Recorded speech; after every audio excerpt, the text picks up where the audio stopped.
कश्मीर में टुनटुनी चिड़िया अपने पति हरिया किसान के साथ रहती थी। उसके 2 बच्चे थे, बेटी का नाम कालू और बेटी का नाम टूनी था। हरिया तोता अपने खेतों में केले उगाकर बेचा करता था और उससे अपने घर का खर्च चलाता था।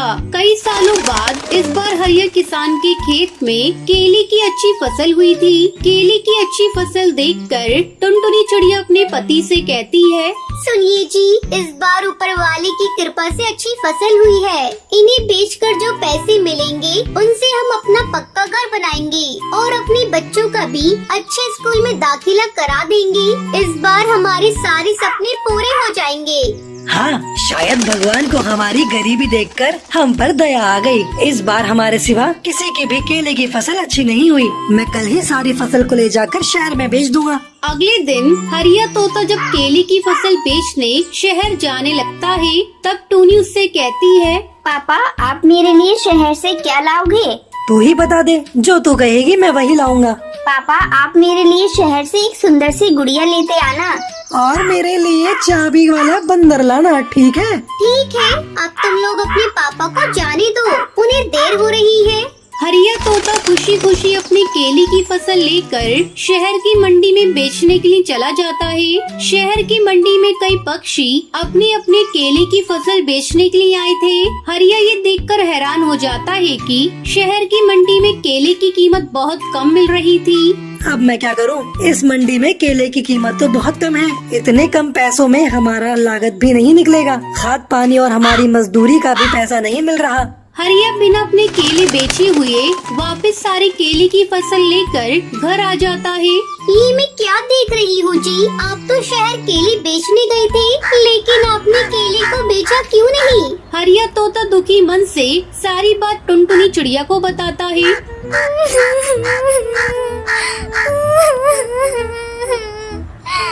हे भगवान, हमारे सारे सपने टूट गए। अब हम क्या करेंगे?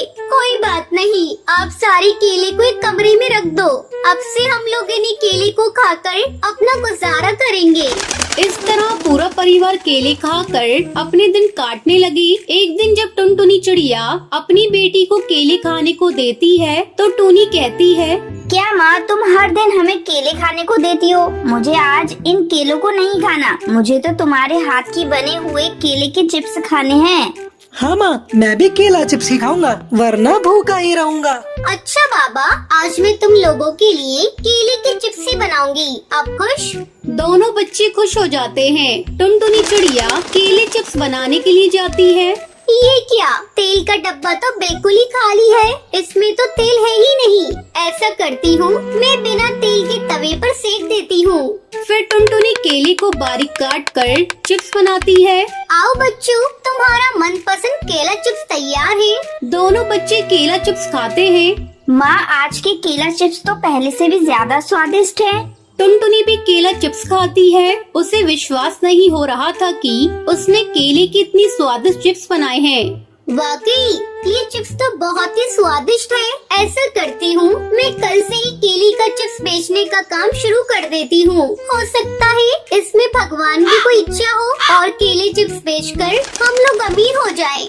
अगले दिन से टुनटुनी चिड़िया केला चिप्स बनाकर बेचने लगती है। टुनटुनी चिड़िया के ठेले पर कुछ पक्षी केले चिप्स खाने के लिए आते हैं। इससे उसकी अच्छी कमाई होने लगती है।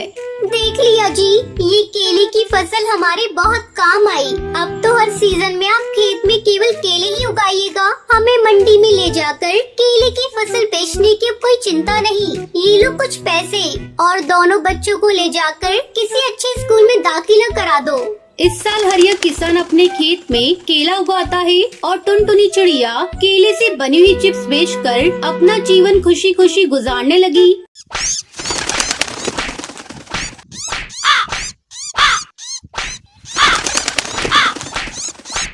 कश्मीर के जंगल में टुनटुनी चिड़िया अपनी माँ टूनी चिड़िया के साथ रहती थी। टुनटुनी चिड़िया बचपन से ही दूसरों की मदद करती थी। एक दिन उसकी सहेली लंच के समय चुपचाप बैठी थी। अरे लूसी, आज तो लंच नहीं कर रही है। लगता है तो टिफिन लाना भूल गई। वो मेरे घर आज आटा खत्म हो गया था, इसलिए माँ ने आज लंच नहीं बनाया। ये ले लूसी, तू मेरा लंच कर ले। मैं सुबह नाश्ता करके आई हूँ। तो ठीक है, चल हम दोनों मिलकर लंच करते हैं। इस तरह समय बीतने लगता है। टुनटुनी चिड़िया बड़ी हो जाती है। कुछ दिन बाद ही टुनटुनी चिड़िया की माँ उसकी शादी कालू कौवे से कर देती है। कालू कौवे की माँ सुंदरी कौवी बहुत ही खड़ूस और कंजूस थी। अरे बहू, तुझसे कितनी बार कहा भिखारियों को कुछ मत दिया कर, और तू है कि मेरी बात सुनती ही नहीं। मेरा बेटा कमाते कमाते मरा जा रहा है और तू है कि उसे लुटाने पर लगी है। माँ जी, आप ये कैसी बातें कर रही हैं? ये बेचारी भूखी मेरे दरवाजे पे भोजन मांग रही थी। अगर मैंने इसे थोड़ा भोजन दे दिया तो क्या हो गया? अभी इस घर में आए 4 दिन नहीं हुए, लेकिन जुबान तो ऐसे चला रही है जैसे तू मेरी सास है। खबरदार, आगे से तूने मुझसे बिना पूछे किसी को कुछ दिया, मैं तुझे मार मार कर तेरी चमड़ी उधेड़ दूंगी। अपनी सास की डांट सुनकर टुनटुनी चिड़िया आंसू बहाते हुए कमरे में चली जाती है। कुछ दिन इसी तरह बीत जाते हैं। एक दिन सुंदरी कौवी बाजार गई थी, तभी पड़ोस की हरी काकी टुनटुनी चिड़िया के पास आती है। बहुरिया, अरे ओ बहुरिया, कहाँ हो? जरा यहाँ तो आओ। क्या बात है हरी काकी, माँ जी घर पर नहीं है? बहुरिया, मुझे तुझसे काम है, थोड़ी मेरी मदद कर दे।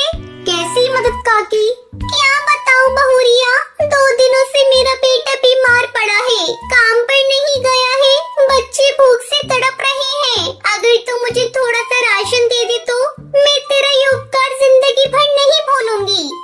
अरे काकी, इसमें उपकार की कौन सी बात है? मैं अभी आपको राशन देती हूँ। टुनटुनी चिड़िया राशन निकालकर हरी काकी को दे देती है। जैसे ही हरी काकी वहाँ से राशन लेकर जाने लगती है, सुंदरी कौवी बाजार से वापस आ जाती है और हरी काकी को राशन ले जाते देख लेती है। बहू, आज तूने फिर से इन भिखारियों को भीख दिया। मेरे मना करने के बाद भी तू नहीं मानती। ठहर जा, मैं अभी तेरा इलाज कर देती हूँ। ऐसा कहकर सुंदरी कौवी टुनटुनी चिड़िया को पीटने लगती है। कमबख्त, मेरी तो कोई इज्जत ही नहीं तेरे मन में। आने दे आज मेरे बेटे को, तेरी सारी करतूत उसको बताऊंगी। माँ जी, मैंने बचपन से ही जरूरतमंदों की सहायता की है। हरी काकी के बच्चों को अगर मैंने थोड़ा राशन दे दिया तो कौन सा गलत कर दिया? तेरे बाप के घर से आता है राशन तो मंगा ले और बांटती रहे, पर खबरदार मेरे बेटे की कमाई को इन भिखारी पक्षियों पर लुटाया तो। उस दिन टुनटुनी चिड़िया बहुत दुखी थी। वो जंगल में नदी किनारे एक पेड़ के नीचे बैठकर रोने लगती है। तभी वहाँ एक जादूगरनी आती है। बेटी, मैं बहुत देर से देख रही हूँ, तू यहाँ बैठकर रो रही है। क्या दुख है तुझे? तू इतनी परेशानी में क्यों है? मैं एक जादूगरनी हूँ, मैं तेरा सारा दुख दूर कर दूंगी। भली जादूगरनी, मेरी सासू माँ मुझे बहुत दुख देती है। कुछ ऐसा करो जिससे वो मुझे प्यार करने लगे। बेटी, तू रोकर अपने आंसू बर्बाद मत कर। मैं आज से तुझे ऐसी शक्ति देती हूँ कि जब भी कोई तुझे रुलाएगा, तेरे आंसुओं के सैलाब में वो डूबकर मर जाएगा। अब तू बेफिक्र होकर अपने घर जा। फिर टुनटुनी चिड़िया अपने घर वापस लौट आती है। इधर सुंदरी कौवी का गुस्सा अभी तक शांत नहीं हुआ था। जैसे ही वो टुनटुनी चिड़िया को देखती है, उसे फिर से पीटना शुरू कर देती है। अचानक हुई पिटाई से टुनटुनी चिड़िया रोने लगती है और उसके आंसू नीचे गिरने लगते हैं। जैसे ही उसके आंसू नीचे गिरते हैं, वो एक सैलाब का रूप ले लेते हैं और उसमें सुंदरी कौवी डूबने लगती है। बचाओ बचाओ बहू, मुझसे बहुत बड़ी गलती हो गई, बचाओ। मैं आगे से तुझे कभी दुख नहीं दूंगी। ये सुनकर टुनटुनी चिड़िया खुश हो जाती है और अपनी सास को माफ कर देती है। टुनटुनी चिड़िया के ऐसे करते ही आंसुओं का सैलाब गायब हो जाता है। कुछ दिन के बाद से सुंदरी कौवी बदल जाती है। फिर दोनों सास बहू खुशी खुशी रहने लगती है।